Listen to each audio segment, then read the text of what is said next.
श्रीहरिद्रागणेशकवचम् ईश्वर उवाच शृणु वक्ष्यामि कवचं सर्वसिद्धिकरं प्रिये पठित्वा पाठयित्वा च मुच्यते सर्वसङ्कटात् अज्ञात्वा कवचं देवी गणेशस्य मनुं जपेत् सिद्धिर्न जायते तस्य कल्पकोटिशतैरपि। ॐ आमोदश्च शिरः पातु प्रमोदश्च शिखोपरि सम्मोदो भ्रूयुगे पातु भ्रूमध्ये च गणाधिपः गणाक्रीडो नेत्रयुगं नासायां गणनायकः गणक्रीडान्वितः पातु वदने सर्वसिद्धये जिह्वायां सुमुखः पातु ग्रीवायां दुर्मुखः सदा विघ्नेशो हृदये पातु विघ्ननाथश्च वक्षसि गणानां नायकः पातु बाहुयुग्मं सदा मम विघ्नकर्ता च ह्युदरे विघ्नहर्ता च लिङ्गके गजवक्त्रः कटीदेशे एकदन्तो नितम्बके लम्बोदरः सदा पातु गुह्यदेशे ममारूढः व्यालयज्ञोपवीति मां पातु पादयुगे सदा जापकः सर्वदा पातु जानुजङ्घे गणाधिपः हारिद्रः सर्वदा पातु सर्वाङ्गे गणनायकः य इदं प्रपठे नित्यं गणेशस्य महेश्वरी कवचं सर्वसिद्धाख्यं सर्वविघ्नविनाशनं सर्वसिद्धिकरं साक्षात् सर्वपापविमोचनं सर्वसम्पत्प्रदं साक्षात् सर्वदुःखविमोक्षणं सर्वापत्तिप्रशमनं सर्वशत्रुक्षयङ्करं ग्रहपीडाज्वरारोगा ये चान्ये गुह्यकादयः पठनाद्धारणाद्देव नाशमायन्ति तत्क्षणात् धनधान्यकरं देवी कवचं सुरपूजितं समं नास्ति महेशानि त्रैलोक्ये कवचस्य च हारिद्रस्य महादेवी विघ्नराजस्य भूतले किमन्यैर्सदा आलापैर्यत्रायुर्व्ययतामियात्। ईश्वर उवाच शृणु वक्ष्यामि कवचं सर्वसिद्धिकरं प्रिये पठित्वा पाठयित्वा च मुच्यते सर्वसङ्कटात् अज्ञात्वा कवचं देवी गणेशस्य मनुं जपेत् सिद्धिर्न जायते तस्य कल्पकोटिशतैरपि। ॐ आमोदश्च शिरः पातु प्रमोदश्च शिखोपरि सम्मोदो भ्रूयुगे पातु भ्रूमध्ये च गणाधिपः गणाक्रीडो नेत्रयुगं नासायां गणनायकः गणक्रीडान्वितः पातु वदने सर्वसिद्धये जिह्वायां सुमुखः पातु ग्रीवायां दुर्मुखः सदा विघ्नेशो हृदये पातु विघ्ननाथश्च वक्षसि गणानां नायकः पातु बाहुयुग्मं सदा मम विघ्नकर्ता च ह्युदरे विघ्नहर्ता च लिङ्गके गजवक्त्रः कटीदेशे एकदन्तो नितम्बके लम्बोदरः सदा पातु गुह्यदेशे ममारूढः व्यालयज्ञोपवीति मां पातु पादयुगे सदा जापकः सर्वदा पातु जानुजङ्घे गणाधिपः हारिद्रः सर्वदा पातु सर्वाङ्गे गणनायकः। य इदं प्रपठे नित्यं गणेशस्य महेश्वरी कवचं सर्वसिद्धाख्यं सर्वविघ्नविनाशनं सर्वसिद्धिकरं साक्षात् सर्वपापविमोचनं सर्वसम्पत्प्रदं साक्षात् सर्वदुःखविमोक्षणं सर्वापत्तिप्रशमनं सर्वशत्रुक्षयङ्करं ग्रहपीडाज्वरारोगा ये चान्ये गुह्यकादयः पठनाद्धारणाद्देव नाशमायन्ति तत्क्षणात्। धनधान्यकरं देवी कवचं सुरपूजितं समं नास्ति महेशानि त्रैलोक्ये कवचस्य च। हारिद्रस्य महादेवी विघ्नराजस्य भूतले किमन्यैर्सदा आलापैर्यत्रायुर्व्ययतामियात्। ईश्वर उवाच शृणु वक्ष्यामि कवचं सर्वसिद्धिकरं प्रिये पठित्वा पाठयित्वा च मुच्यते सर्वसङ्कटात्। अज्ञात्वा कवचं देवी गणेशस्य मनुं जपेत् सिद्धिर्न जायते तस्य कल्पकोटिशतैरपि। ॐ आमोदश्च शिरः पातु प्रमोदश्च शिखोपरि सम्मोदो भ्रूयुगे पातु भ्रूमध्ये च गणाधिपः।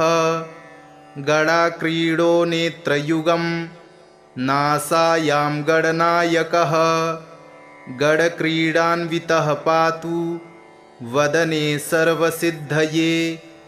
जिह्वायां सुमुखः पातु ग्रीवायां दुर्मुखः सदा विघ्नेशो हृदये पातु विघ्ननाथश्च वक्षसि। गणानां नायकः पातु बाहुयुग्मं सदा मम विघ्नकर्ता च ह्युदरे विघ्नहर्ता च लिङ्गके। गजवक्त्रः कटीदेशे एकदन्तो नितम्बके लम्बोदरः सदा पातु गुह्यदेशे ममारूढः। व्यालयज्ञोपवीति मां पातु पादयुगे सदा जापकः सर्वदा पातु जानुजङ्घे गणाधिपः। हारिद्रः सर्वदा पातु सर्वाङ्गे गणनायकः।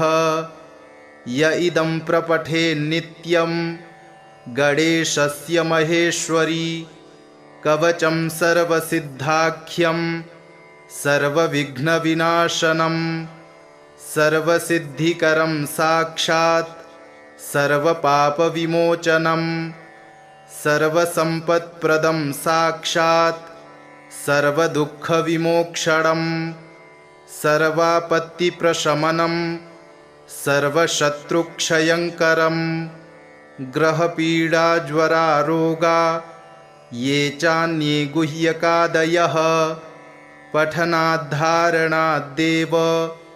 नाशमायन्ति तत्क्षणात्। धनधान्यकरं देवी कवचं सुरपूजितं समं नास्ति महेशानि त्रैलोक्ये कवचस्य च। हारिद्रस्य महादेवी विघ्नराजस्य भूतले किमन्यैर्सदा आलापैर्यत्रायुर्व्ययतामियात्। ईश्वर उवाच शृणु वक्ष्यामि कवचं सर्वसिद्धिकरं प्रिये पठित्वा पाठयित्वा च मुच्यते सर्वसङ्कटात्। अज्ञात्वा कवचं देवी गणेशस्य मनुं जपेत् सिद्धिर्न जायते तस्य कल्पकोटिशतैरपि। ॐ आमोदश्च शिरः पातु प्रमोदश्च शिखोपरि सम्मोदो भ्रूयुगे पातु भ्रूमध्ये च गडाधिपः गडाक्रीडो नेत्रयुगं नासायां गडनायकः गडक्रीडान्वितः पातु वदने सर्वसिद्धये जिह्वायां सुमुखः पातु ग्रीवायां दुर्मुखः सदा विघ्नेशो हृदये पातु विघ्ननाथश्च वक्षसि गणानां नायकः पातु बाहुयुग्मं सदा मम विघ्नकर्ता च ह्युदरे विघ्नहर्ता च लिङ्गके गजवक्त्रः कटिदेशे एकदन्तो नितम्बके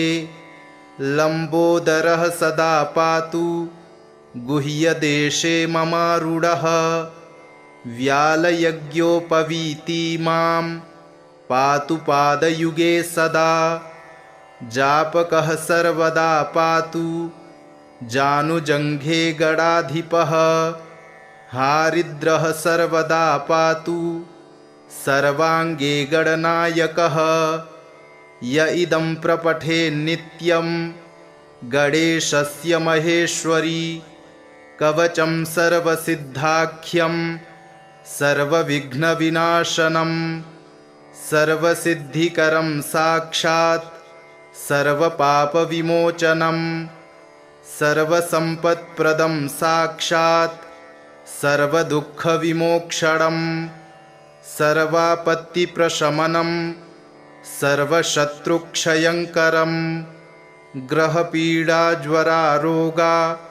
ये चान्ये गुह्यकादयः पठनाद्धारणाद्देव नाशमायन्ति तत्क्षणात् धनधान्यकरं देवी कवचं सुरपूजितं समं नास्ति महेशानि त्रैलोक्ये कवचस्य च हारिद्रस्य महादेवी विघ्नराजस्य भूतले किमन्यैर्सदा आलापैर्यत्रायुर्व्ययतामियात् ईश्वर उवाच शृणु वक्ष्यामि कवचं सर्वसिद्धिकरं प्रिये पठित्वा पाठयित्वा च मुच्यते सर्वसङ्कटात् अज्ञात्वा कवचं देवी गणेशस्य मनुं जपेत् सिद्धिर्न जायते तस्य कल्पकोटिशतैरपि ॐ आमोदश्च शिरः पातु प्रमोदश्च शिखोपरि सम्मोदो भ्रूयुगे पातु भ्रूमध्ये च गडाधिपः गडाक्रीडो नेत्रयुगं नासायां गडनायकः गडक्रीडान्वितः पातु वदने सर्वसिद्धये जिह्वायां सुमुखः पातु ग्रीवायां दुर्मुखः सदा विघ्नेशो हृदये पातु विघ्ननाथश्च वक्षसि गणानां नायकः पातु बाहुयुग्मं सदा मम विघ्नकर्ता च ह्युदरे विघ्नहर्ता च लिङ्गके गजवक्त्रः कटिदेशे एकदन्तो नितम्बके लम्बोदरः सदा पातु गुह्यदेशे ममारूढः व्यालयज्ञोपवीति मां पातु पादयुगे सदा जापकः सर्वदा पातु जानुजङ्घे गडाधिपः हारिद्रः सर्वदा पातु सर्वाङ्गे गणनायकः य इदं प्रपठे नित्यं गणेशस्य महेश्वरी कवचं सर्वसिद्धाख्यं सर्वविघ्नविनाशनं सर्वसिद्धिकरं साक्षात् सर्वपापविमोचनं सर्वसम्पत्प्रदं साक्षात् सर्वदुःखविमोक्षणं सर्वापत्तिप्रशमनं सर्वशत्रुक्षयङ्करं ग्रहपीडाज्वरारोगा ये चान्ये गुह्यकादयः पठनाद्धारणाद्देव नाशमायन्ति तत्क्षणात्। धनधान्यकरं देवी कवचं सुरपूजितं समं नास्ति महेशानि त्रैलोक्ये कवचस्य च। हारिद्रस्य महादेवी विघ्नराजस्य भूतले किमन्यैर्सदा आलापैर्यत्रायुर्व्ययतामियात्।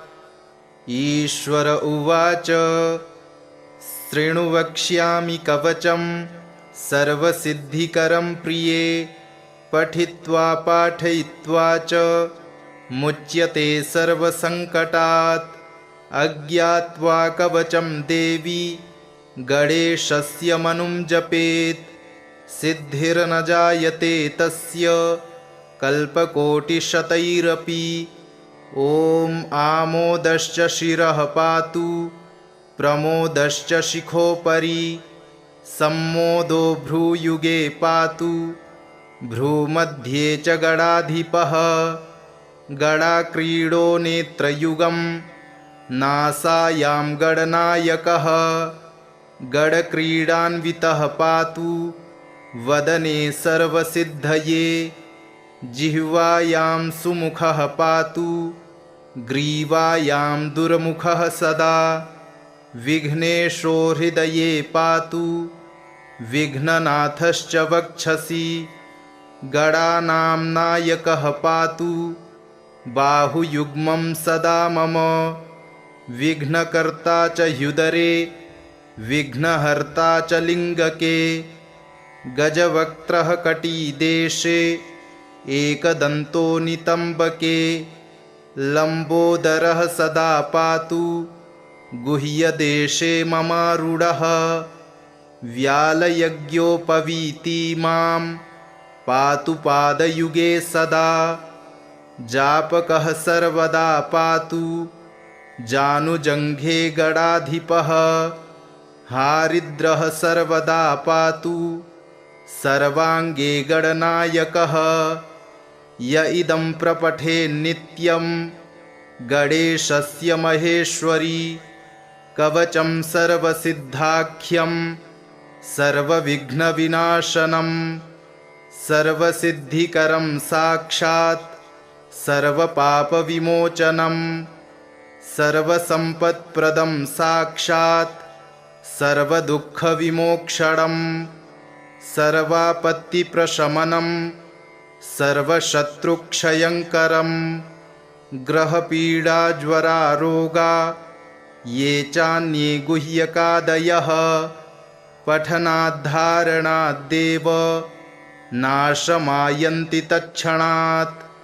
धनधान्यकरं देवी कवचं सुरपूजितं समं नास्ति महेशानि त्रैलोक्ये कवचस्य च।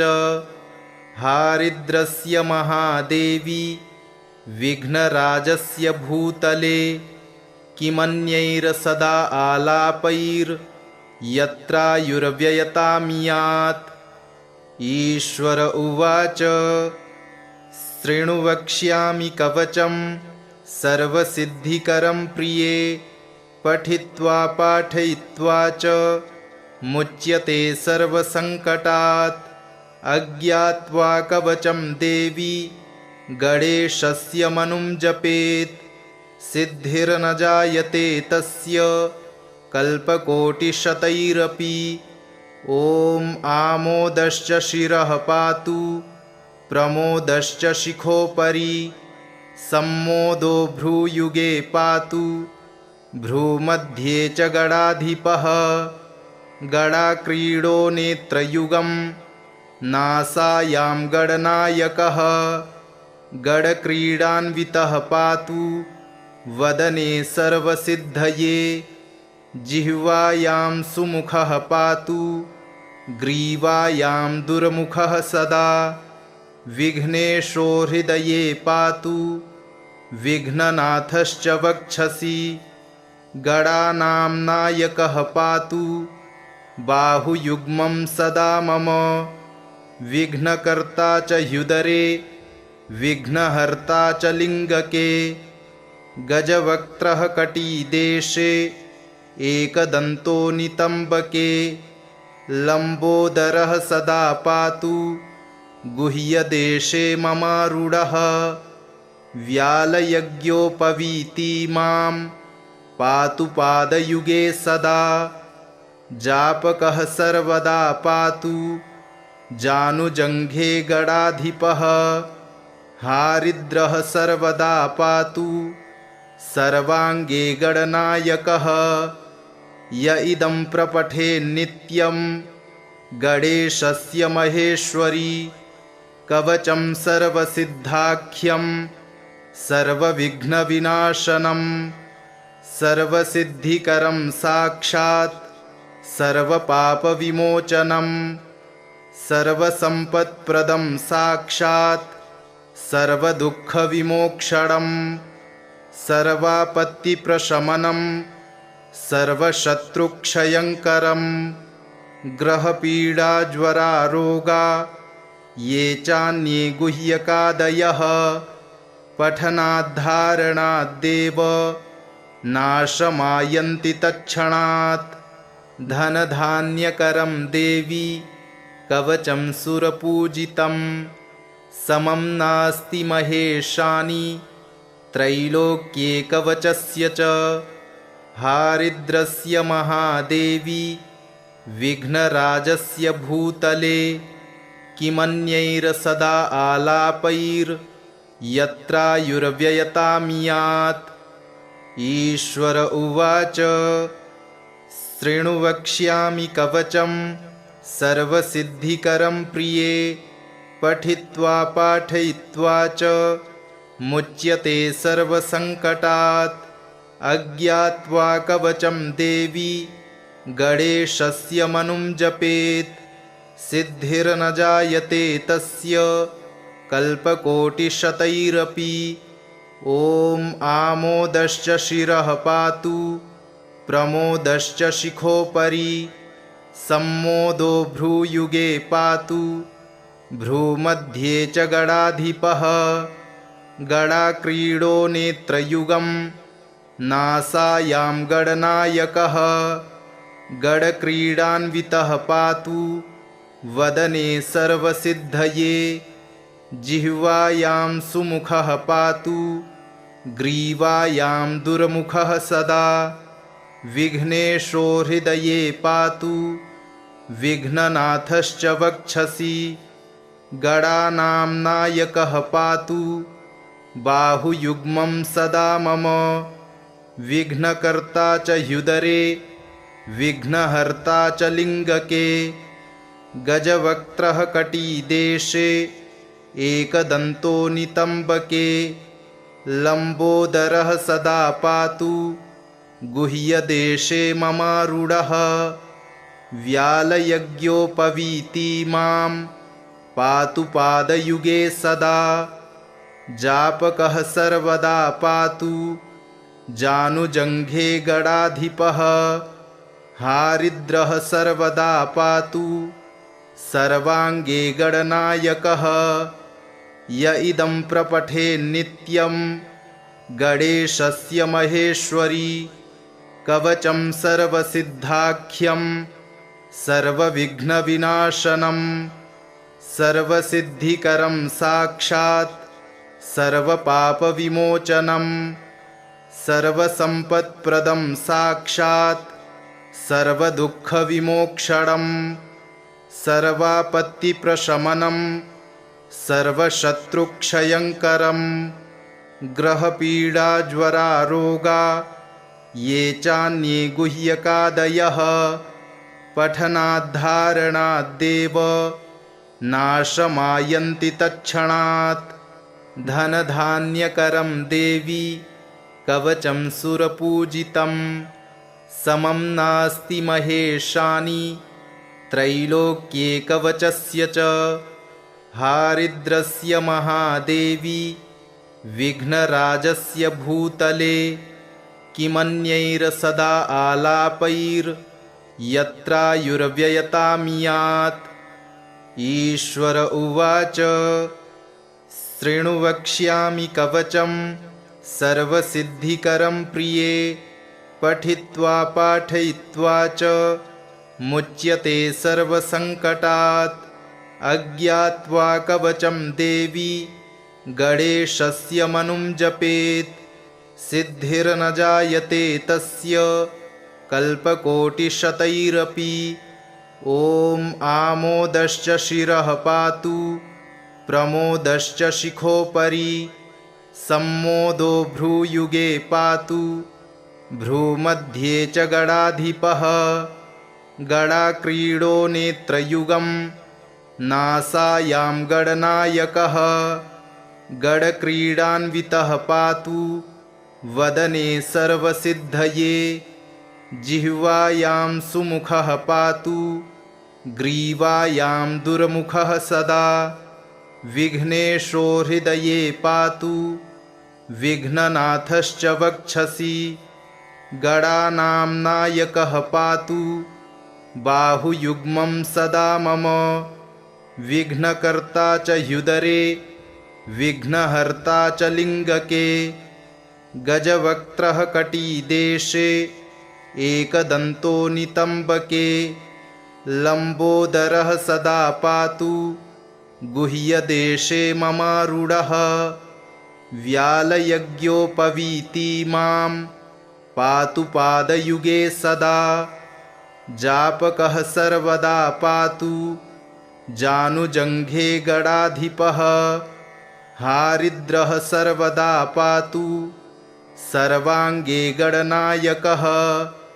य इदं प्रपठे नित्यं गणेशस्य महेश्वरी, कवचं सर्वसिद्धाख्यं सर्वविघ्नविनाशनं, सर्वसिद्धिकरं साक्षात् सर्वपापविमोचनं, सर्वसम्पत्प्रदं साक्षात् सर्वदुःखविमोक्षणं, सर्वापत्तिप्रशमनं सर्वशत्रुक्षयङ्करं। ग्रहपीडाज्वरारोगा ये चान्ये गुह्यकादयः, पठनाद्धारणाद्देव नाशमायन्ति तत्क्षणात्। धनधान्यकरं देवी कवचं सुरपूजितं, समं नास्ति महेशानि त्रैलोक्ये कवचस्य च। हारिद्रस्य महादेवी विघ्नराजस्य भूतले, किमन्यैर्सदा आलापैर्यत्रायुर्व्ययतामियात्।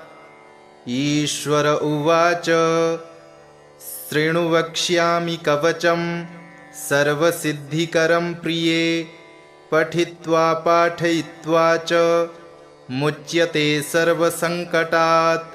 अज्ञात्वा कवचं देवी गणेशस्य मनुं जपेत्, सिद्धिर्न जायते तस्य कल्पकोटिशतैरपि।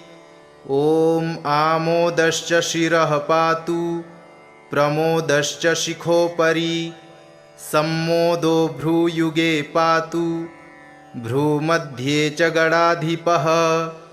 गणाक्रीडो नेत्रयुगं नासायां गणनायकः, गणक्रीडान्वितः पातु वदने सर्वसिद्धये। जिह्वायां सुमुखः पातु ग्रीवायां दुर्मुखः सदा, विघ्नेशो हृदये पातु विघ्ननाथश्च वक्षसि।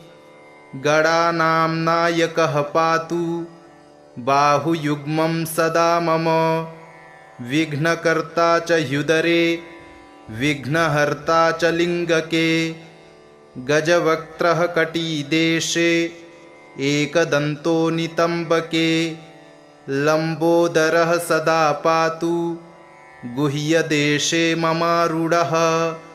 व्यालयज्ञोपवीति मां पातु पादयुगे सदा, जापकः सर्वदा पातु जानुजङ्घे गणाधिपः हारिद्रः सर्वदा पातु सर्वाङ्गे गणनायकः य इदं प्रपठे नित्यं गणेशस्य महेश्वरी कवचं सर्वसिद्धाख्यं सर्वविघ्नविनाशनं सर्वसिद्धिकरं साक्षात् सर्वपापविमोचनं सर्वसम्पत्प्रदं साक्षात् सर्वदुःखविमोक्षणं सर्वापत्तिप्रशमनं सर्वशत्रुक्षयङ्करं ग्रहपीडाज्वरारोगा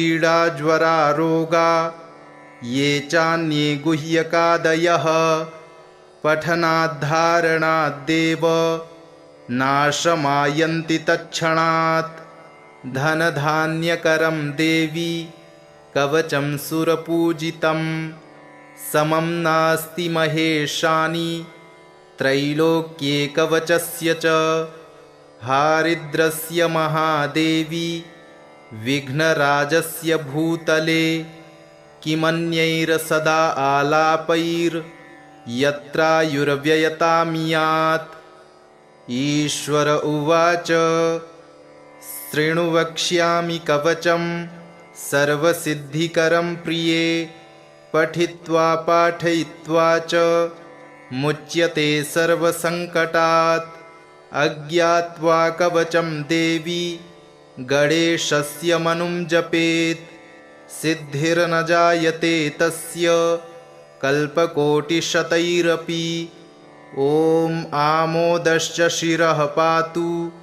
प्रमोदश्च शिखोपरि सम्मोदो भ्रूयुगे पातु भ्रूमध्ये च गणाधिपः गणाक्रीडो नेत्रयुगं नासायां गणनायकः गणक्रीडान्वितः पातु वदने सर्वसिद्धये जिह्वायां सुमुखः पातु ग्रीवायां दुर्मुखः सदा विघ्नेशो हृदये पातु विघ्ननाथश्च वक्षसि गणानां नायकः पातु बाहुयुग्मं सदा मम विघ्नकर्ता च ह्युदरे विघ्नहर्ता च लिङ्गके गजवक्त्रः कटीदेशे एकदन्तो नितम्बके लम्बोदरः सदा पातु